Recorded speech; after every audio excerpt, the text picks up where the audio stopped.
But so I liked how he brought the religion into it and he hit him with the actual Bible quotes. And he's like, you know, obviously we look like God. Like, so when he's knocking down the racist with scripture, I like the line that he dropped. What's he say? They do not know what we are capable of. They do not know what we are thinking. They're thinking in terms of dreadnoughts, battleships, airplanes, submarines. You know what we're Yes. thinking about? That is our own That private is our business. private business. Yeah. Then the whole crowd just applauds. It's like, yeah, keep things to ourselves as a community. I love that part. And then obviously where like the title comes from, the look for me in the whirlwind or a storm, look for me all around you, for with God's grace I shall come back with countless millions of black men and women who have died in America, those who have died in the West Indies, and those who have died in Africa to aid you in the fight for liberty, freedom, and life. Like that is cold, dude. Yeah. And I love I know it's some scripture. I knew the exact scripture, but he says, Ethiopia shall stretch forth her hands unto God, and princes shall come out of Egypt, you know, And then I and kind like of the using that. critiques like on W.E.B. Du Bois in it too, because I see Mm. like what you were saying with him earlier, and I notice how like he calls him out by name and is like just doing it by pure being just an intellectual isn't enough. You have to like actually do something. Yeah, if those like W.E.B. Du Bois believe that the problem of the Negro shall be solved through higher education, thou shalt walk between now and eternity and never see the problem solved, like in that real evangelical type of style. Yeah, yeah, Bro, and I love he his was cold with accent. it. Like Yeah, the accent just makes it that much harder to me, man. you know what I mean? He's And it's so cool. We talk about histories made every day, and there's history we talk about that's like, they say is modern history. Like technically, when we covered like, shit, we covered a lot before this. Like when we cover Crazy Horse, that's technically modern history, but like you don't have recordings of these guys. It's cool to be mhm. able to like, actually go back and listen to these guys and hear their passion and like actually Yeah, feel what they're talking about. and just to for somebody to see in those times, anybody who was living, especially as a black person, to see, because up until those times, before the days of Garvey, the communities that we talk about, as far as Tulsa and stuff like that, that existed within the 20s, I'm sure they obviously existed to some extent within the 1910s and some stuff too. So it's like you had, I'm sure, and W.E.B. Du Bois, like he was achieving great things in the 19th century. Still, like he graduated from a really prestigious school within that time frame. So it's like you had great things, but to see a black man really would have to be. It seems like a superhero be bringing it down to an extent because it's a real life thing. You see a black man address the black race entirely as like a country of 400 million people, basically. Like I'm sure you remember the part in the speech, or you probably zoomed by it where he says, 500 million yeah, people. yeah, 400 million black people. He says, America under George Washington did it. Yeah, Germany under Prince von Bismarck did it. England did too. Then like he was just real versed and just on history and stuff like that. And how Africa he with called 400 out million black people France could and do Belgium and all those countries that it. were like actively practicing harsh colonial rule. Like I Yeah, appreciated that a lot too. yeah. He says France for the French, British for the British. Did you not think there would be an Africa for the Africans? Yeah, We won't be but a country, or we won't be a people without a country. God never intended it that way. That is like, Yeah, yeah, you get and chills. And to put in perspective how important this guy was, listening to his speech now and having done research on him, do you think you still get guys like Malcolm X and Martin Luther King if you take him out of the equation? no, because to be real with you, if you look at Malcolm X's background, like his parents were not only Garveyites but proud Garveyites. Like his father was a proud Garveyite preacher, followed that whole frame path, you know. So yeah, like obviously Garvey was a guy who Malcolm X grew up hearing about, like as far as the same thing that I'm sure Elijah Muhammad was in the Nation of Islam, basically. And it's just the whole thing of, you know, what Garvey teaches, and Garvey says this and that.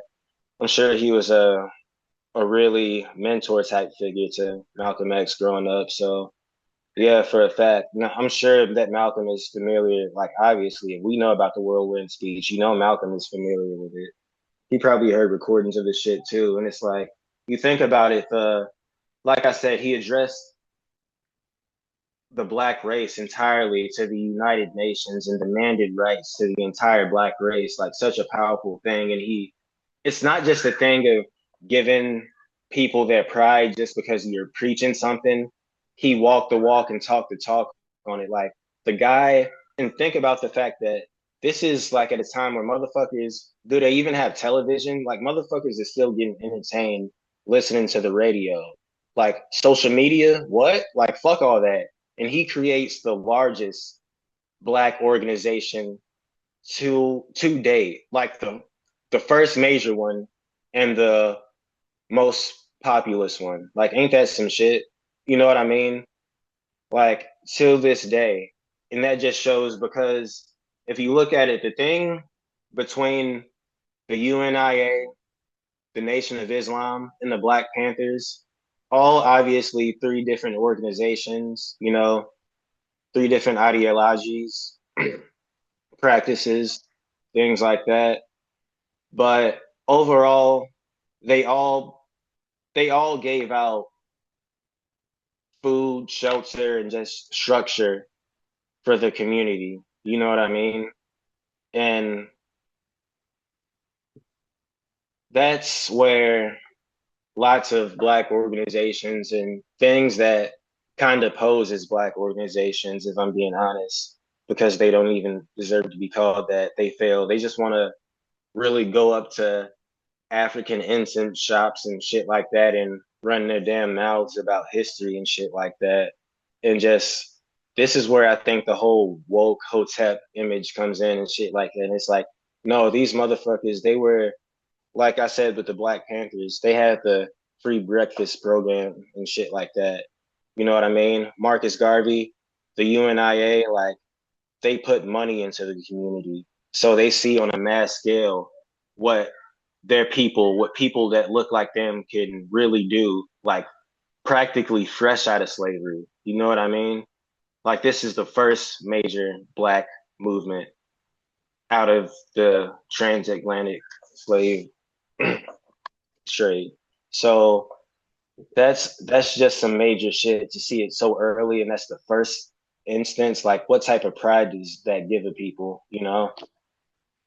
Now, I do got a question for you that I was thinking while I was doing the research.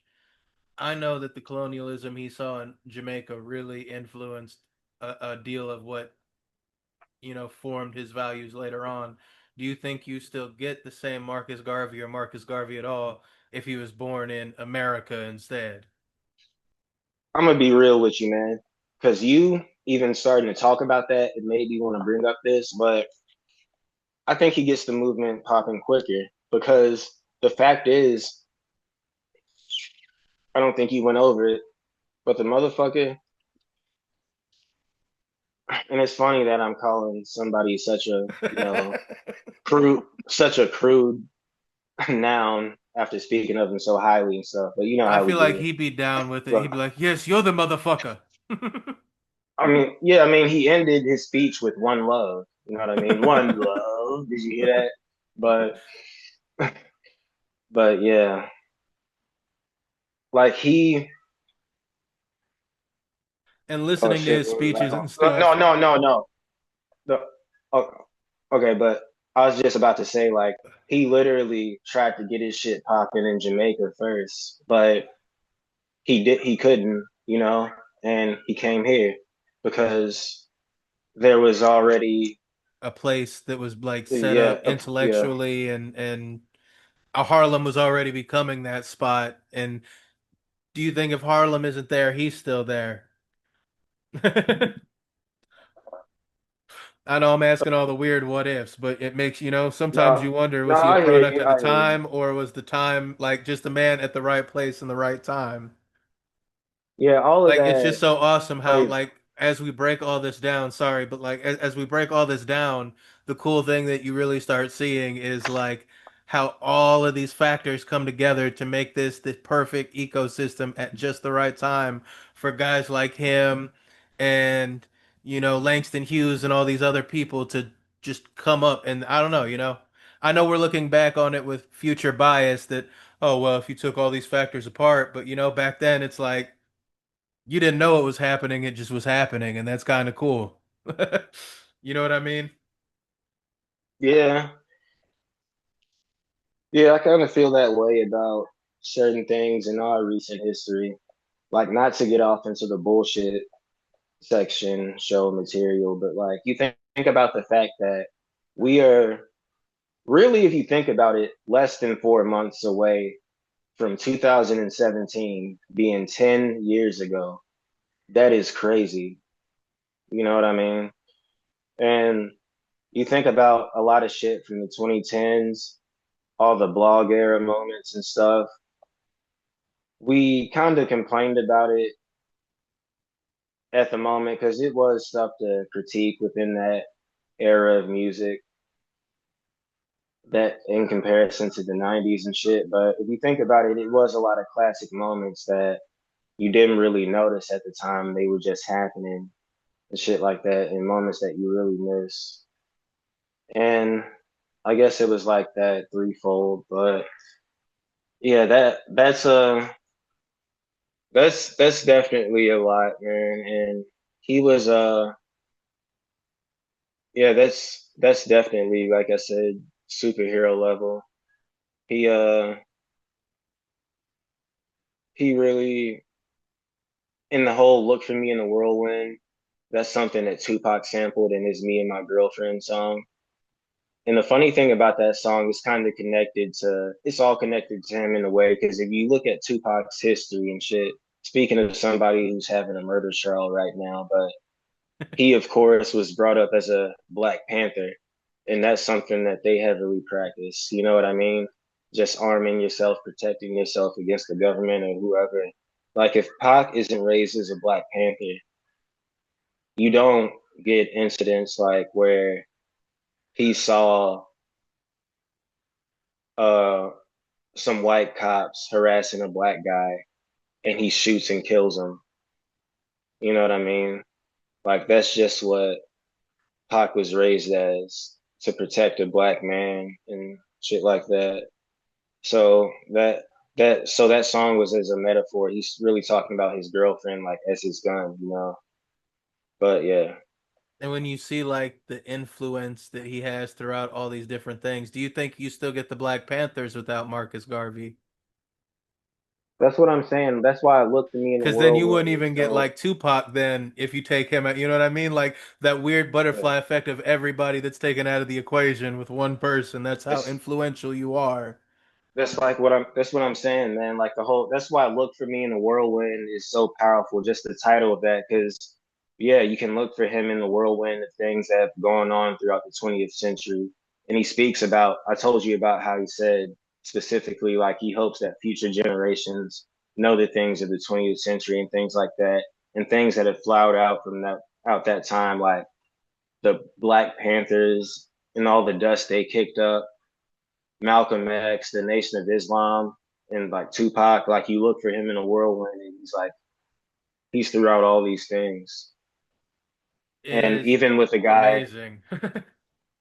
even with a guy who's become really a meme during these times, are you hip to? And I feel funny calling him a doctor, but I guess he really is. I think he proved it. But Dr. Umar Johnson, I'm not familiar. I'm not familiar. I'll be honest. Mr. Anti-interracial dating, Black What? Queens forever, Black Queens forever, Snow Bunnies never, Black Queens forever, Snow Bunnies never. Black queens forever, snow bunnies never. Black queens forever, snow bunnies never. And no, I'm not just repeating that to be annoying or whatever. I'm saying that because he actually talks like that. Like he speaks very eloquently, like very good speaker. But it's like, dude, you don't have to repeat what you say 3 and 4 times, like the end of your sentence 3 or 4 times, like every fucking times. We heard you the first Like time, right? yeah, okay. Black queens forever, snow bunnies never. Well, I get you. And man, I saw this motherfucker come to St. Louis. He was all like, "You can be a part of my organization under two circumstances. These are the only two restrictions. As long as you aren't sexually confused or married to an alien. We riding for the sisters in here. We riding for the sisters in here. Tired of seeing everybody else outside with everybody but our women. Tired of seeing that shit. like, like that motherfucker was something else, you know. Like, just talking about how you're gonna build a school and shit for black boys to learn the history and shit. It's like, and women, if you want to be a cafeteria lady, when you make the food, you gotta make it taste. If it tastes like a dirty patty, we lost them. then he's all like, then he's all like, and when the girls come to my school, they can only dress in. No, he says they can only wear their hair a certain way. You know what I mean? So they won't feel bad when they go outside with their true African origin related hair. You know what I mean? So they won't feel the bad about having Afro puffs stunting on them, baby fro stunting on them, dreadlocks stunting on them, damn near bald stunting on them. The dude was out of his fucking mind. Like I wish I got to meet him that night, but he was something else, man. He got caught up in some shit. Yeah, Oh yeah. yeah. Texting a woman talking about how you want to crush her cookies, as he says, and yeah, he has all these little funny sayings and shit. I'm gonna smash your cookies and shit like that. He out there tricking off with the money he collects for his school that he never built. God damn. Yeah, he calls himself the Prince of So Pan that's the kind of guy Africanism. you were talking about in the beginning, then, right? Somebody that acts like they're gonna give to the community and then like keeps it to themselves. The sad thing is, and here's the killer, I really got that kind of sort of from him. That's something he said in the documentary, talking about how exactly that, how the Black Panther movement, the Nation of Islam movement, and the UNIA movement, all three sort of different movements, three different ideologies, practices, shit like that. And they all provided food, shelter, and infrastructure really for the community. And that's something other movements and shit fail to do. And it's a shame that he lived out like that self-fulfilling prophecy. And I hate this because people overuse the word literally nowadays, but literally that a self-fulfilling prophecy, you know? And going back to the influence he had on other stuff, once you start doing the research on him and reading on him and stuff, it's like, okay, so we wouldn't really probably have Bob Marley or the Rasta movement without you either. Yeah, I mean, I know you obviously saw the little, what's basically the redemption song video, and they show pictures of Marcus Garvey within it. So yeah, Like you said, yeah, look for him in the whirlwind for sure.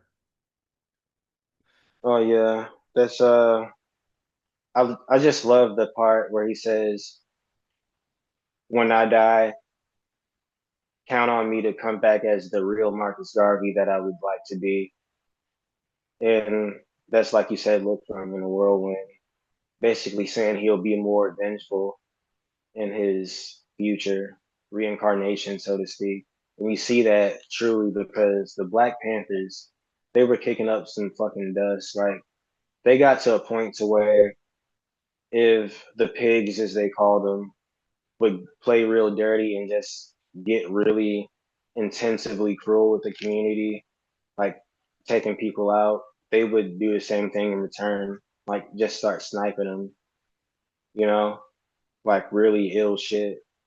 And it's like that's just a self-fulfilling prophecy also. So I'm guessing, obviously, you're super familiar with this guy. I know we kind of did a summary and a cover of him. Anything else on him you'd want to bring up? Anything we didn't touch on? Cool shit, weird shit. Like I said, we got a whole episode coming up on the Black Star Line just on its own. hmm Just overall, that I felt like I neglected to mention how W.E.B. Du Bois, he really, hey, and don't that just sound like a rapper's name? Because Du Bois, like D.A. Boy, like don't that sound like some rapper do? I hate to say it, but it just does. We You know, just gave like, some future oh, rapper their name. Look, they're gonna be sitting there going on yeah, tour with Goofy Loopers. yeah, W.E.B. Du Bois. He go spell it just in a street hip hop type of way. Yeah. We're gonna be spitting intellectual rhymes. We gotta come together as a community. But but you know what I mean? But just truthfully though, how he gave a lot of win to people like Dr. Francis Cress Wilson, the person who wrote the book The ISIS Papers, talking about all the subconscious racial things that really underline a lot of history and shit. And she mentions a lot about how basically her, and she's quoted as saying this, but that all roads lead back to race. And that's basically what I got out of Marcus Garvey, that race is the most important social agency, basically. And he's really big on that too. So, and that just shows how really people like Garvey and the board, they're really just people who are aiming at the same target from different angles. You know what I mean? They have a lot of similarities because you can look at somebody who came after both of them and see that she clearly took from both of them, whether directly or indirectly. That's uh that's something else that I thought was pretty cool, you know. Anything else? Any other cool facts? Come on, man. I know you got more than just that. That's a good one, but I mean, we're doing a Okay, dissection of so the show, but I know we kind of just skimmed the uh, surface. okay, so I don't think you didn't mention this, but just to give an interesting fun fact on why he became who he became, he talked about how really just how much of a hard on basically his dad was, but you didn't mention that his dad took him to basically a grave pit and told him to climb down there. He thought it was a joke, but he's like, no, climb down there. And his father left him, and he basically left him to fend for himself. And he eventually climbs out, of course, and through conversing with his father, things like that afterwards, the gist of it that he gets is that it was really, in some ways, a cruel and sort of sick, depending on how you look at it, type of lesson.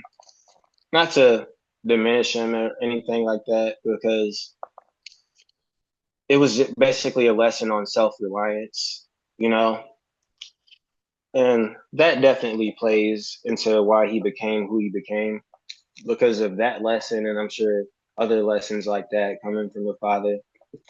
You do some shit like that, it really burns into a boy's head. A sense of self-reliance is literally how you dig yourself out of your own grave, and that stayed with him, obviously. Fair enough. You're right. You do see exactly where that comes from. Yeah. Yeah, man. Overall, though, very like I think that everybody we talked in the Harlem Renaissance, and people can come on the comments and say what they want. They can be like, "Fuck you." That's an ignorant statement. But everybody we've talked about, I find him the most compelling by far so far. You know what I mean? Everybody else has been interesting, but he's like compelling. Yeah, he's a hell of a guy, man. And just the fact that he ended his life the way he did, from what I heard in Jamaica, he basically became a relic, you know? He would walk by kind of clothed in a heavy coat and a hat or whatever, and kids would walk by and mock him, throw shit at him. But kind of ended on a bad note. It was one of those tales, but Well, man, way to bring the room down here, Telberto. I mean, I I guess mean, it's but a look, tragic note until you think about like you said, how much modern history was touched by him. you know what I mean? Look from in the whirlwind.